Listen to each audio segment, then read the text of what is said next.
Hello, this is Martin Gore from Depeche Mode. Hi, this is Dave Gahan from Depeche Mode, and you are listening to My Nerd World. Welcome to it. I'm your host, Jon Justice, and thank you so much for checking out another episode of Depeche Mode, the podcast. If you want to email at any point throughout the show or when you're done listening, TalkShowNerd@gmail.com. Leave a comment up on YouTube if you happen to be enjoying the episode there.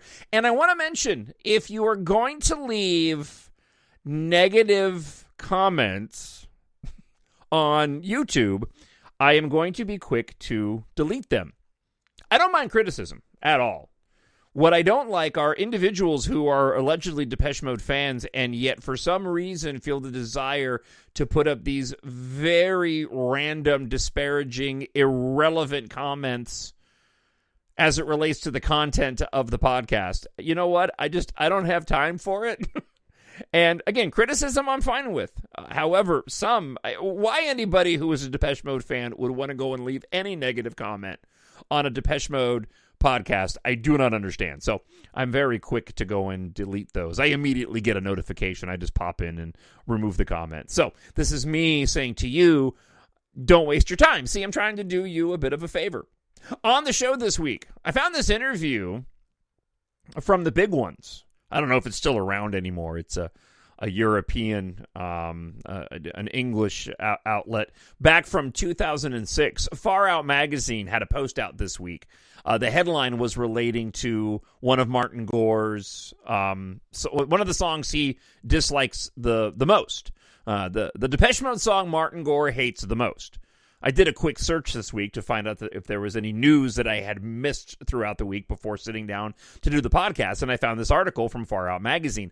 The comment comes from this interview that was done. I guess it was Channel 4's music show Pop World. The host, Simon Amstel, went and asked the band, Martin and Dave and Fletch, the big ones in terms of these questions. And it's rather unconventional. I don't remember have ever seeing this before, so I thought I would share it on this week's show. I'm pretty sure this was around the promotion of Playing the Angel. I also have a concert review for one of the more recent shows in Detroit. That was really good, and I wanted to share that with you as well. And we got your listener feedback this week to get into as I prepare myself to finally see this tour live less than a week from today. I can't believe how fast time has flown. Going to Denver with my friend Matt. I cannot thank him enough for providing me this amazing opportunity, and just counting down the days now to hop on a plane and head to Denver to see this show finally, with a big old question mark over which set list do I get to see, as the band has been changing up the set list as of late with the addition of Policy of Truth and Black Celebration. I can go either way, and I'm going in blind. I've actually done a decent job of not memorizing the playlist. Like, if I sat down and tried to write out all 19 to 22 songs that they're playing, I probably would come pretty close, but I would not get the order right.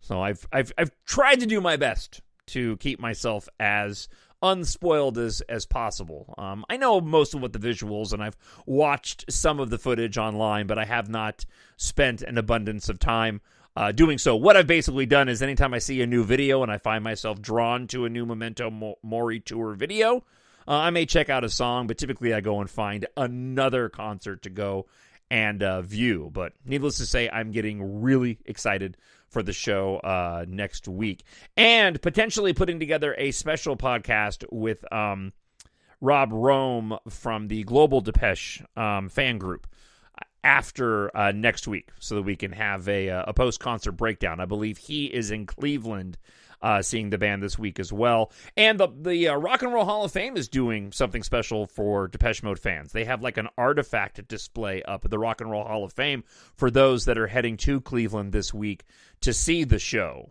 which sounded really cool. I haven't been able to see a list of what items are on display, but I know that's something that I would love to see. Being a fan of movies as I am, especially special effects heavy films and science fiction films, I love seeing props from movies, and the absolute same would ring true as it relates to anything Depeche Mode related. Before I play you this interview and share with you this review from the Detroit concert, I want to talk about one thing in particular, just a thought that I had before sitting down to do the show today. I've been doing another read-through of the Monument book, and if you have not ever checked out that book, it is a must-have for absolutely any Depeche Mode fan. I've talked about this aspect before on the show, but I'm constantly intrigued at the level of output that the band had going back to the 80s and into the early 90s, especially when you look at Some Great Reward, music, Black Celebration, Music for the Masses, Violator, Songs of Faith and Devotion, and the relatively short period of time that the band put out rather diverse material. And it's raised the question in my mind and added to the list of questions that I would ask Dave and Martin were I to be blessed with the opportunity to interview them. And that is, how quickly are they going to make new music? I'm going off of the assumption that this is not the end. I just have a sneaking suspicion. I have no background or details on this. I have not seen any interviews relating to whether or not or what the band's future plans are. But going back through the book and being reminded once again of just how much content and music they produced over that relatively short period of time, and given the distance between Spirit and Memento Mori, I know that most of us are thinking this could potentially be the last big tour, and while I still think that that is a major possibility, I am inclined to believe that this is not the last of new Depeche Mode music that we will hear. And I would be obviously curious to hear what, new music the band would produce. I mean, that goes without saying, right? But given this experience that they've gone through with us now during this entire Memento Mori phase, if they were to turn around in a year or so after this next leg next year and decide to go into the studio again and create music again in a much shorter period of time than they did before, I would be really interested to see what kind of music that Dave and Martin would produce, having spent as much time as a duo as they have this time around, being in this different position without Fletch now, having the band down to just the two of them. And I'm curious if they would be able to turn around another album or an EP in a shorter time frame and something more akin to what they did back in the 80s and what that would sound like. There's certainly comparisons that you can hear in Construction Time Again, moving through the singles and then into Some Great Reward.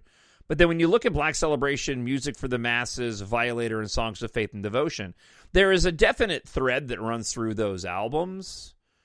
And, little references that you can draw and point A to point B's between the records. But ultimately, they are very, very different and are presented in a different way as the band moved through those records. And I'd be keen to know whether or not, Dave and Martin, if they sat down, if we would get something that was similar to what we got with Memento Mori, which was really a departure and also a return to some of what they did before. But it uniquely, Memento Mori is such a singular piece of art while still representing Depeche Mode. That aspect of the album I find so special, is that it's different while still giving us these little glimpses into their past that still make it wholly Depeche Mode. It's anything but. And that's what makes it special. And to have the band go back into a studio again to create new music, I would just be fascinated. Beyond the fan in me that wants to always hear new Depeche Mode music, I would be fascinated to find out if they would come up with something that was dramatically different Because I really do feel like Memento Mori was, certainly compared to Spirit and Delta Machine and the albums that came before it. It really is a true standout, in my opinion.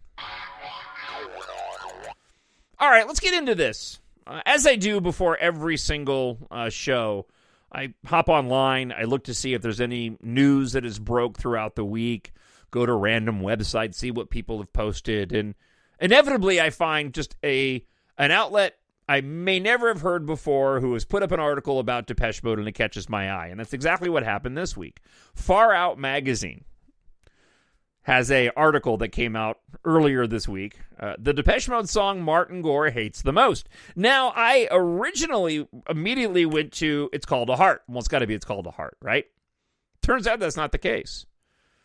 In the article, they write, despite Martin Gore being such an accomplished musician, he does have misgivings about his own work, which is natural given how extensive the back catalog is. When appearing on Channel 4's music show Pop World, Gore, Gahan, and Fletcher sat down with the impish host, Simon Amstel, to list their big ones.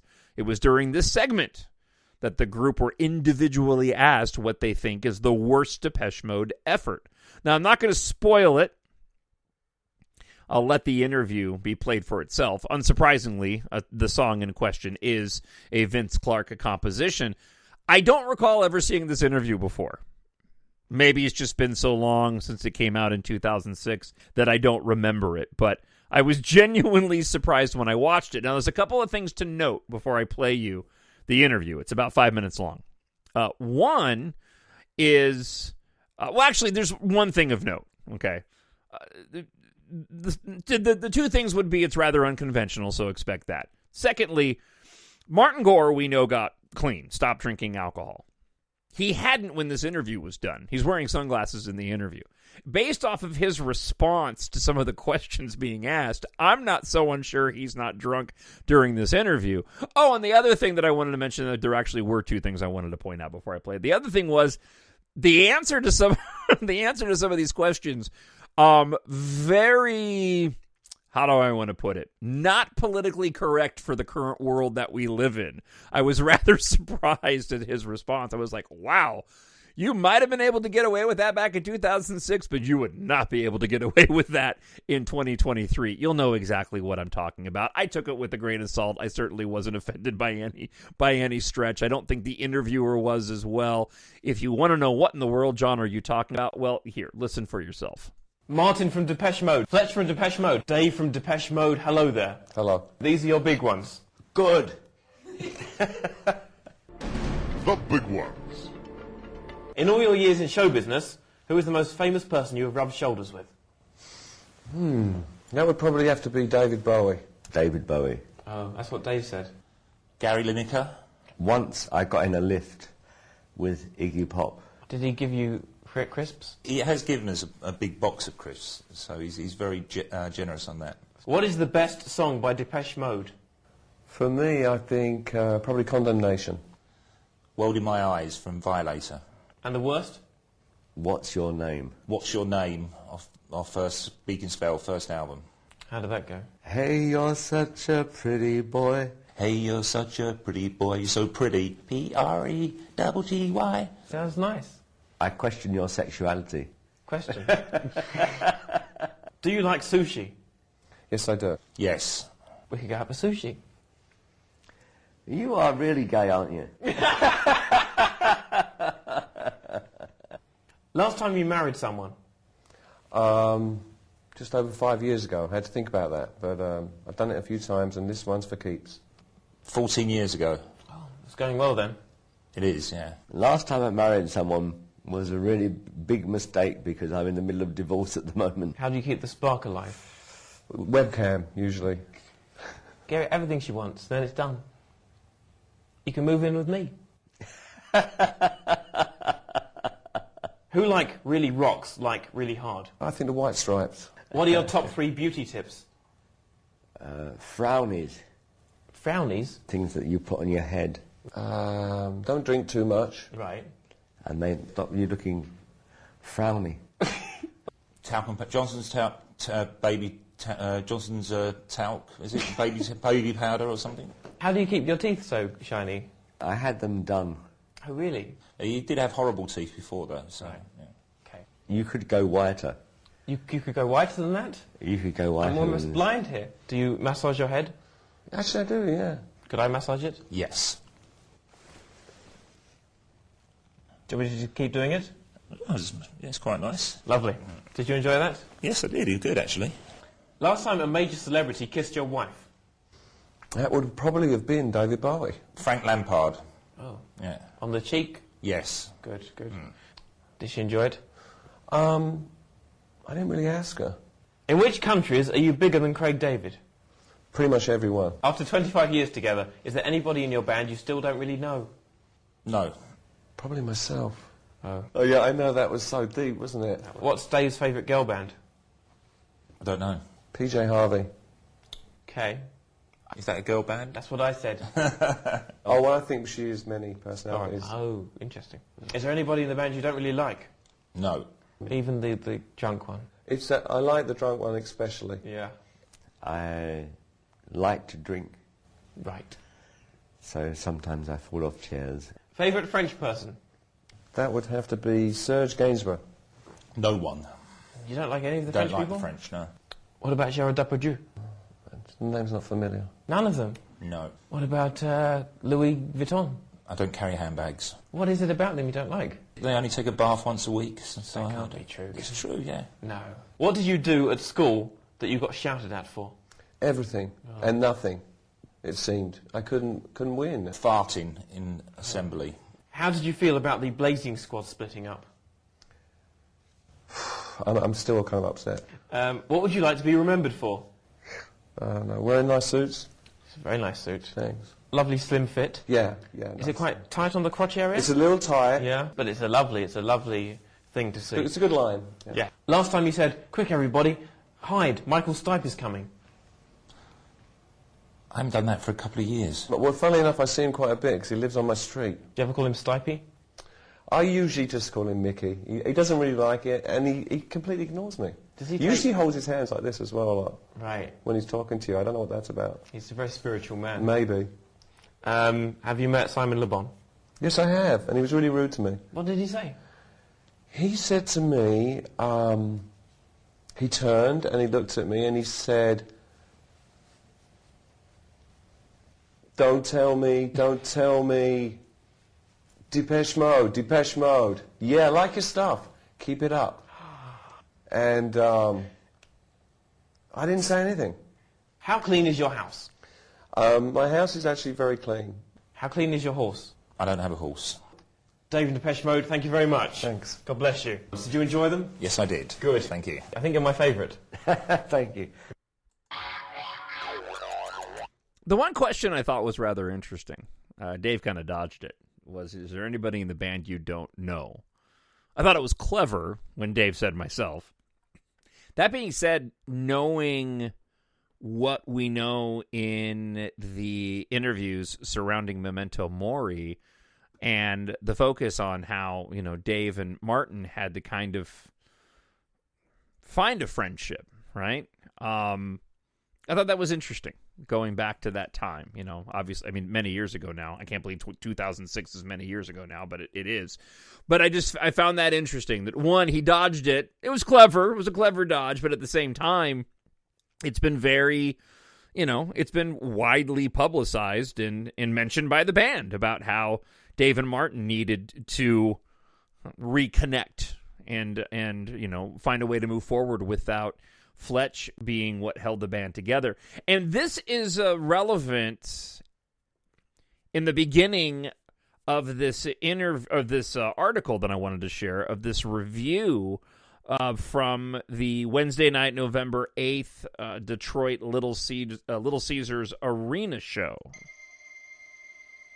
The headline is titled, Depeche Mode Returns Strong at Little Caesars Arena. The nicest moment of the concert Wednesday night occurred at the beginning of the encore. Dave and Martin Gore, both singing with hand mics at the end of a T-shaped ramp jutting from the main stage, smiled at each other as they finished a stripped-down rendition of Waiting for the Night from the group's 1990 Violator. The two men then embraced, saying a great deal in a gesture that was quick, but certainly made the heart of any Depeche Mode fan swell. It's a bit of a tough go since the British synth rock group last played the metro area during the summer of 2017 at the DTE Energy Music Theater. Like everyone else, it went through the pandemic, which turned Depeche Mode's 2020 Rock and Roll Hall of Fame induction into a virtual affair. And then in May of 2022, fellow co-founder Andy Fletcher passed away at age 60 from aortic dissection. Gahan and Gore decided to soldier on, and Fletcher's death had an audible impact on Memento Mori, the album the duo released this year. None of that darkened the proceedings on Wednesday, however. Well, at least not in any way than a gray tinge that's part and parcel of Depeche Mode's music. The duo and its two additional musicians, longtime aides Christian Eigner on drums, Peter Gordino on keyboards and bass, did play a low-key tribute to Fletcher during World in My Eyes, performing the song, Fletcher's favorite, as an early 80s photo of him morphed on the massive screen at the rear of the stage. But the bulk of the show, weighing in at 23 songs in just over 2 hours, was standard issue Depeche Mode, a career troll drawing from 9 of the band's 15 studio albums, navigating those dark shades of dark and light with the group's usual precision and power, from the angsty continents of Walking in My Shoes, Policy of Truth, and A Pain That I'm Used To, or the buoyant bop of Everything Counts and Just Can't Get Enough. Gahan, with his slicked-back hair, black vests, and white boots, was particularly energetic throughout, his strong voice and twirling around the clean, open stage like a youth who just figured out how to stand up on skates. Gore, sporting a bouffant kind of mohawk, was the frontman's comparatively chill foil, switching between keyboards and guitar and taking lead vocals for a quiet mid-show renditions of A Question of Lust and Dressed in Black, another new addition to this tour. The 4 songs from Memento Mori, 2 of which, My Cosmos Is Mine and Wagging Tongue, started the show, fit seamlessly into Depeche Mode's repertoire, a show stocked with favorites that included Black Celebration, Enjoy the Silence, Never Let Me Down Again as well. The group eschewed any kind of flow for more of a song-by-song exposition, but it was a strong one in bluesy moments such as I Feel You, and its take on the standard John the Revelator had the arena shaking. So did the closing Personal Jesus, which Gahan and Gore started stripped down before Eigner and Gordino came crashing in. It was the sound of a band determined to survive in spite of it all and play to an arena full of fans deliriously happy. That was the case. Which kind of comes full circle to my thoughts at the top of the show this week of, a band determined to survive in spite of it all, and has me wondering if this indeed is not the last of Depeche Mode that we will be hearing or seeing. I certainly pray that's the case. All right, let's get into your listener feedback this week. As always, you can email talkshownerd@gmail.com. First, listener feedback this week comes from Girish. It says, "Hi, John. I hope things are well for you." They are, thank you. I've been a DM fan since 1990 when I first heard Enjoyed the Silence and Personal Jesus. I first saw DM live on the World Violation Tour in Detroit. I've been a huge fan ever since. I've not missed any of the DM shows when they were in town back in Detroit and now in Denver. They are one of my favorite of all time. I'm really enjoying listening to the new album, and I think it's an awesome album. I didn't even realize that there was a dedicated podcast until earlier this year before the album was released. I've been listening to your podcast ever since, and I'm a big fan. Thank you so much for that. Thank you for sharing all of the great DM information on your podcast. I understand you will be traveling to Denver to watch the DM show here in a couple of weeks. I'm really looking forward to the show. Please let me know if you are possibly planning a meet and greet with the Denver DM fans such as myself. I look forward to hearing back from you soon. I also look forward to meeting you in person when you're here in Denver. Now, I have another email here that asks the same question. I'll talk about that here in just a moment after I read this next email, Girish. But thank you so much for the email and the kind words as well. And again, I'll address a potential meet and greet here in just a moment. Nathan Johnson writes, I've been listening to your podcast for the last couple of years. It's been a great source of joy to connect with you and other DM fans who share my love of the greatest band in the world. I'll be attending the Denver show as well with my brother and another friend. If you're planning any sort of podcast fan gathering, it would be awesome to connect with you. We'll be driving in from South Dakota, which is about 5 hours southwest of Minneapolis. Like you, I found Memento Mori to be a late career masterwork that I had lost hope that the band would ever achieve again. I find something to love in every album, but this one I find unapologetically great, and I'm looking forward to celebrating it with fans next week. It will be the crowning achievement of the year, seeing my 5 favorite bands live, something I would have never dreamed was possible. Depeche Mode, The Cure, Suede, Ween, Placebo. I've seen some other greats along the way too, Duran Duran included. I hope this email finds you well. Thank you for your time and effort you put into the show and for the positive approach you take to the many expressions of fandom you encounter along the way. It's a sign of someone working on a higher vibrational level, and it is appreciated. I don't think I've ever heard it put that way, but I greatly appreciate it. Nathan, thank you so much. So with regard to a potential meetup, I'd love to put together something. So let me give you details for those listening. If you're planning on heading to the show in Denver, drop me an email. And for those that had responded here, I'll do my best to respond to you as well. But feel free to write me again, and maybe we can coordinate. I will be flying out on Wednesday after my radio show, and we'll be free all of the day on Thursday, leading into when I'll be joining up with Matt, who I'll be going to the show with. And again, cannot thank him enough for this opportunity. So there might be a possibility depending on when everybody is arriving into town. So if you are heading to Denver and you are going to be in town earlier in the day, let me know, and maybe we can begin to coordinate something. I'm going to be staying in Cherry Creek, I believe, at the Hampton Inn, just to kind of give you an idea of where I am going to be. There's always a possibility of doing something at the venue as well, but I know that everybody typically kind of has their own game plan heading into the concert, and that tends to be not as feasible. However, something during the day leading into, the late afternoon before I hook up with my fan mate, maybe we can go and work something out. So drop me an email, talkshownerd@gmail.com, and as I mentioned, I'll look at responding to you guys and let me know what your plans are, kind of, and when you're arriving in Denver, and we'll see what kind of group we can get together. Now that we're about a week out, again, if you are not one of the individuals that's emailed so far, but you are heading to the Denver show, see what kind of group we can get together. It would be a lot of fun. I would absolutely love to meet listeners of the podcast, something I never thought would ever happen. So we can see what can shake out. Again, talkshownerd@gmail.com. And Nathan, thank you so much for the kind words. Lastly, you're all friends of the show, as is Danielle Monet, who writes in again this week. So much to talk about this week. It is now 36 hours after the Montreal show, and I'm so glad I went back to see them on this tour. Although the April show was everything I had hoped for, 18 years after the last time that I saw Depeche Mode live, I noticed a difference between leg 1 and leg 3. Back in April, the Montreal gig was the 9th of that first leg, and they were still warming up. This time around, there was fluidity to the set, and the boys seemed to be much more at ease. It made for an incredible night, and it didn't hurt that the set list had 5 different songs from the last one. I was in heaven. On the subject of how it compared for me to back when I was a teenager, the period leading up to the show was filled with excitement and anticipation of what we would see and hear. Today, the excitement is still there, but what I feel most is grateful and extremely privileged to be able to see them live.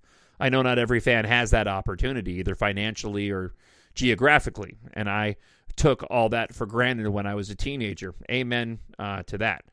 Finally, I wanted to share with you the cosplay creation I made for my show outfit. I recreated Martin's tour jewelry.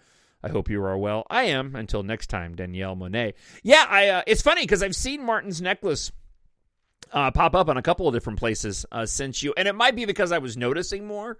But yeah, it seems to have caught everybody's attention. I didn't notice it, Danielle, until you had shared your photo with me, and then I saw it like in 2 other places on social media where people were pointing it out. I'm wondering if one of them might have been you on social media as well, perhaps. Anyway, thank you so much, as always, for the email. I greatly appreciate it. So, listen, that wraps up the show for this week. So, here's the deal heading into next week. There won't be a show next week. Well, there might be a show on Friday next week. I fly back into town on Friday, so we'll see how things shake out. There certainly won't be one Thursday because I'll be in Denver. Again, if you're going to the Denver show, drop me an email, TalkShowNerd@gmail.com. Thank you for listening this week. Like and subscribe to wherever you listen to the podcast, and certainly if you listen up on YouTube as well. Don't leave me any negative feedback. There's no need for that.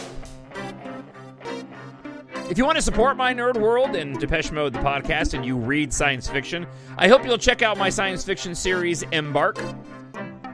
Set in the future where air and space flight culture has replaced our culture. It is inspired in part by Depeche Mode, life in the so-called space age, the world we live in, and life in general. I'm also a massive Star Wars fan. Wanted to know what it would be like to create my own science fiction world like George Lucas. Depeche Mode does play a large part in the underlying themes of the story. The main character himself is a massive Depeche Mode fan at a time when the music of the 80s through the 2000s is nostalgic and popular among the characters of the story. It does feature references both direct and indirect while telling an exciting science fiction space opera saga. If you like science fiction and you like it to be epic with some romance and action, and a lot of cool tech, because I'm into that too, EMBARK is perfect for you. It's written for adults, but it's great for ages 11 plus in terms of the content. Head on over to Amazon.com. You can pick up the ebook, paperback, hardcover, and audiobook there. Listen free, Kindle Unlimited. You can also purchase hardcovers and paperbacks directly from me. Cheaper than what you would buy on Amazon. All you have to do is email me, TalkShowNerd@gmail.com, and I'll let you know how you can purchase them. Really inexpensive shipping as well. It's only $5. I'll autograph them too if you're into that. TalkShowNerd@gmail.com. You can find out about more as it relates to My Nerd World at mynerdworld.net. All right, guys, thank you so much for checking out the show. I hope wherever you are happy, you are healthy, you are safe, and I'll talk to you again after I've finally seen Memento Mori, the tour live. Have a good one. Bye. Hello, this is Martin Gore from Depeche Mode. Hi, this is Dave Gahan from Depeche Mode, and you are listening to My Nerd World.